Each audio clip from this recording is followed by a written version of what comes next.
உங்கள் favourite TV ஷோக்களை இனி miss பண்ண தேவையில்லை. ZEE5 இல் முற்றிலும் இலவசமாக காணுங்கள். இங்கேயும் எப்பொழுதும். உனேஸ்வரி, உனேஸ்வரி,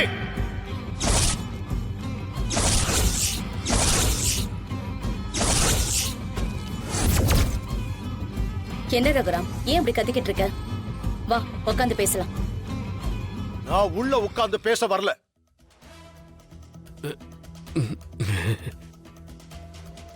நான் ஊருக்கு பொதுவான விஷயமா பேச வந்தேங்க. என்ன விஷயம் ரகுராம்? உன் அண்ணன் பையன் இப்ப எங்க இருக்கான்?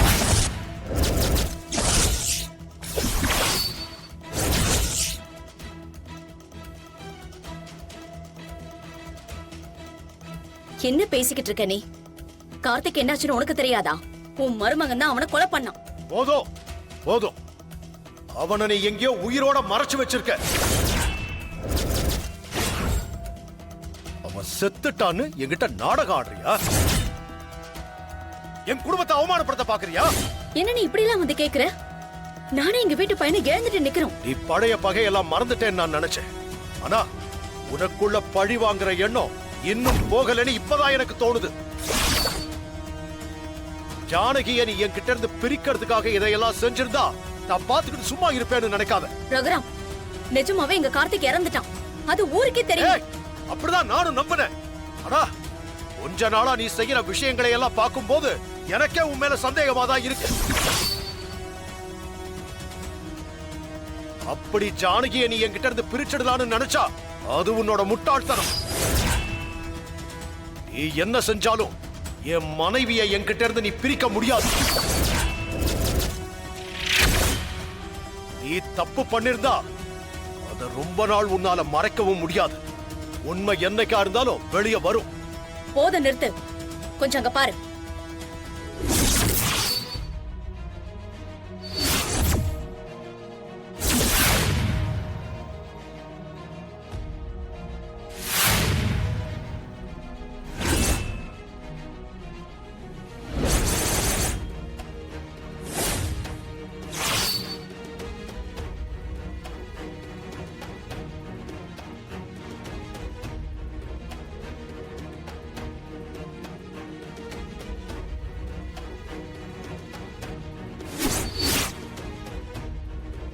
பாத்தியா இங்க என்ன நடக்குதுன்னு? பாத்தியா?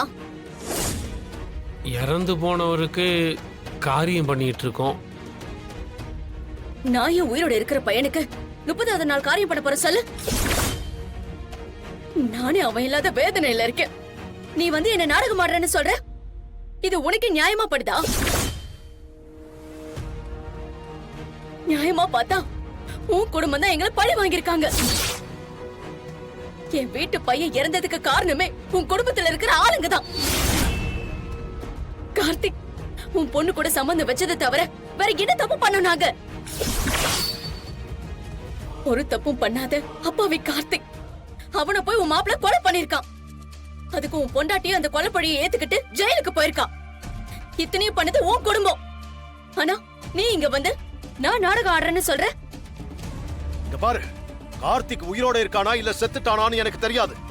ஆனா இத வச்சு நீ என் குடும்பத்துல ஏதாவது பிரச்சனை பண்ணணும்னு நினைச்ச அப்புறம் நான் யாரு என்ன பண்ணுவேன்னு உனக்கே தெரியும்ல. உங்க வீட்டு பையன் உண்மையாவே இறந்திருந்தா நான் அதுக்காக வருத்தப்படுவேன். ஆனா ஒருவேளை அவன் உயிரோட இருக்கான்னு எனக்கு தெரிஞ்சது, அதுக்கப்புறம் நான் மனுஷனாவே இருக்க மாட்டேன். ஞாபகம் வச்சுக்க. என் மனைவிக்கோ இல்ல என் குடும்பத்துல இருக்கிற யாருக்காவது ஒருத்தருக்கோ உன்னால பிரச்சனை வந்துச்சுன்னா ரகுராமோட இன்னொரு முகத்தை பார்ப்பேன்.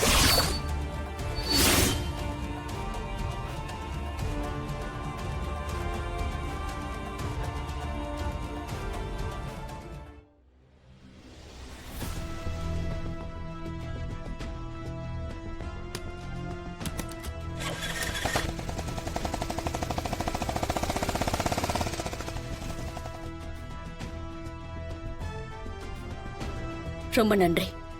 நீங்க மட்டும் வந்து இந்த விஷயத்தை சரியான நேரத்துல சொல்லலைன்னா ரகுராமுக்கு இன்னும் சந்தேகம் அதிகமாயிருக்கும். அதுக்கு தான் அவன் வீட்டுக்குள்ளேயே நம்ம ஒரு ஆளை வச்சிருக்கோம்ல. என் பொண்ணு அங்கே இருக்கிற வரைக்கும் அந்த வீட்டுக்குள்ள என்ன நடந்தாலும் நிமிஷம் நமக்கு விஷயம் வந்துகிட்டே இருக்கும். ஆனா ரகுராம என்ன திடீர்னு அவன் பொண்டாட்டி மேல ஓவர் பாசம் வந்த மாதிரி சொல்லிட்டு போறான். அந்த ஜானகி தான் ஏதாவது சொல்லி விட்டுருப்பான். ஏங்க இனிமேல் தாங்க நம்ம ரொம்ப ஜாக்கிரதையா இருக்கணும். கார்த்திக் உயிரோட இருக்கிற விஷயம் மட்டும் ரகுராமனுக்கு தெரிஞ்சிருச்சு, அது நமக்கு நல்லது இல்லதான். அந்த மாயா ஜானகிட்ட இருந்து கூட நம்ம தப்பிச்சிடலாங்க. ஆனா நம்ம பண்ற பித்தலாட்டம் எல்லாம் ரகுராமனுக்கு தெரிஞ்சது, அவன் கோவத்துக்கு ஆளாக வேண்டியது இருக்கும். அவன் கோவம் சாதாரணமான கோவமா இருக்காதுங்க, அதை நான் பார்த்துருக்கேன். அதனால சொல்றேன் உங்களுக்கு.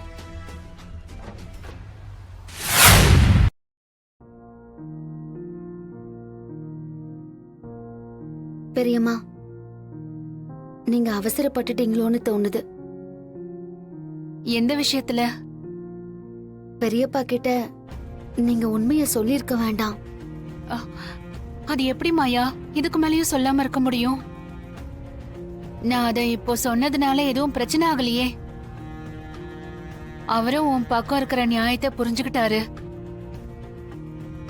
அவரே உன்னை கார்த்திக்க தேடி கண்டுபிடிக்க சொல்லிருக்காருல்ல. அதுவும் இல்லாம இந்த குடும்பத்துக்காக நீ எவ்வளவு கஷ்டப்படுறன்னு இங்க இருக்கிற எல்லாருக்கும் தெரிய வேண்டாமா? சரி, அந்த ஹோட்டல்ல அவனை பாத்தியா? அங்க இருக்கிற ஏதோ ஒரு ரூம்ல தான் அவனை மாத்தி மாத்தி தங்க வச்சிட்டு இருக்காங்க. அவன் அங்கதான் இருக்காங்கிறது தெளிவா தெரியுது. எப்படியாவது அவனை வெளியில வர வச்சிட்டாலே போதும். ஆனா பெரியம்மா, இந்த விஷயத்தை நீங்க பெரியப்பா கிட்ட சொன்னது வரைக்கும் ஓகே. ஆனா கொஞ்சம் விட்டிருந்தா அவசரப்பட்டு எல்லா உண்மையும் சொல்லிருப்பீங்க. எனக்கும் எல்லாமே சொல்லிடலாம் தான் தோணுச்சு. இனிமே இப்படி அவசரப்படாதீங்க. அந்த உண்மை எல்லாமே எப்பவுமே பெரியப்பாவுக்கு தெரிஞ்சிடக்கூடாது. இந்த விஷயம் எதுவுமே தனாவுக்கு தெரியக்கூடாது பெரியம்மா.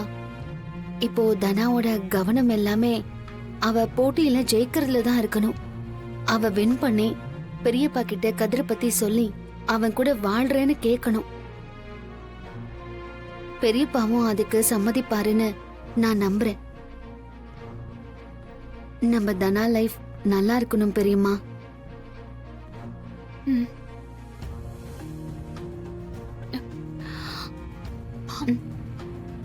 பெரியம்மா, நீங்க ஏன் ஃபீல் பண்றீங்க? உன் வாழ்க்கையில நீ சந்தோஷமா இல்ல. சீனு இன்னும் உன்னை ஏத்துக்காம இருக்கான். ஆனா இப்போவும் நீ தனா வாழ்க்கை நல்லா இருக்கணும்னு யோசிக்கிற பாரு. உன் மனசு உண்மையிலேயே இந்த உலகத்துல யாருக்குமே வராது மாயா. அதெல்லாம் ஒண்ணும் இல்ல பெரியம்மா.